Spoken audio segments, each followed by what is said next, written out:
York.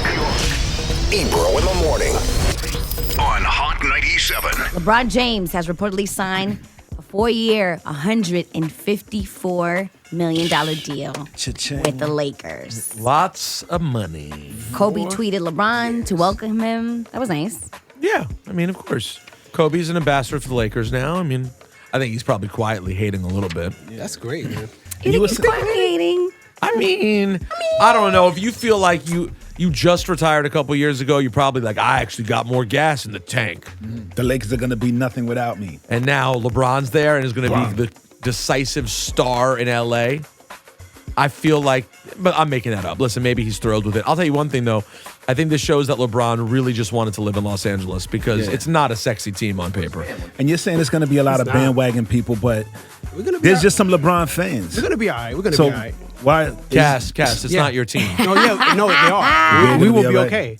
So he's a bandwagon person too. Guys, we've been talking about this. His kids were enrolled. His company is there. He has so many, documentaries, movies, projects on the way. So it was only, we knew he was gonna go to Los Angeles. I might want to see the Lakers win too. I mean, Yeah, Laura like dropped. to see people do good. Laura A. Smith last night in our group chat was like, guys, I've been trying to tell you that LeBron he'd been making this move for a long time. I talked to Brian Windhorst last week. It's where he wants to move his career. And this is where I knew he was going. Wait, Shawty, are you gonna be a Lakers fan now? I mean, I like to see LeBron win. I can't even front. I'm not saying no. Wait, listen, I'm not saying that I'm a bandwagon or Lakers, whatever. I'm not big into sports, but LeBron is good at what he does. So when he was on the Heat, I was like, all right, let's get it. When he went back to Cleveland, I was like, let's go. Yeah, what you doing after the show? What you mean? You want to come with me?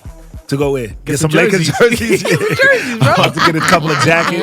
Losers. Some new yellow and purple shirts. Well, listen, just be prepared that it's not in the immediate. The idea that this Lakers team, as presently constituted, is not going to be able to compete with Golden State. Exactly. Now, but props to LeBron for wanting to go out and do that. I mean, obviously, this is the life that he wanted, was to run his company out there and to have his kids go to high school in L.A. So this is what he wanted. He wants LeBron Jr.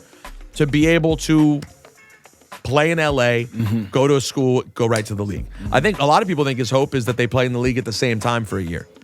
Wow. He wants to play a year with his son in the NBA. Wow. So this is a path that he thinks makes sense. So, listen, you can't say it's him jumping on an already made team. That's not what this is. And he's had an amazing life. We've seen him come straight out of high school and do all of this. So that's why I continue to just watch him, how he moves, and I'm still like, all right, LeBron. Well, LeBron's rookie year was, 2002? Something like that. Do you realize how different 2003? It was a different, really a different time in 2003. Like, when he got to the league, 50 hadn't dropped Get Rich or Die Trying yet. I think it was just before Get Rich or Die Trying came out. Like, this was a different time in the world, and now his last run, no matter how you feel about this move, we should settle in and enjoy it. This is going to be last LeBron run. It will be LeBron as a Laker. It's very interesting. And as Bill Simmons pointed out yesterday on Twitter, 7 of the 12 best players of all time have now worn a Lakers jersey, either in their prime or in the tail end of their prime. Do you think they customize Lakers jerseys? Oh, God. I'm doing that right now. Hold on. Shawty, would you get a jersey if you could write culture in the back? Yes, if I could put culture on the back of my jersey, you know what I'm saying? Word up. I'm with it. Oh, my God. Pathetic. Get ready. LeBron. Oh. Drake's Scorpion album just broke his own Apple Music all-time record for the most streams in a single day with over 170 million streams. So for people who are saying it was trash, I mean, it's going. I really can't get a gauge on what the overall public review seems to be for the Drake album. It's very What mixed. I've heard is... What have you heard, The John? negative parts that I've heard is, one, it's kind of snoozy, right? He goes into these R&B snoozy songs. And then a lot of memes that I've seen are all pointing out that one line of, I wasn't hiding my kid from the world, I was hiding the world from my kid, or whatever, how he, you know what I'm saying? I sort of like that line. Right, but some people, they're making fun of it. Because you wouldn't have came out with that line if you weren't outed.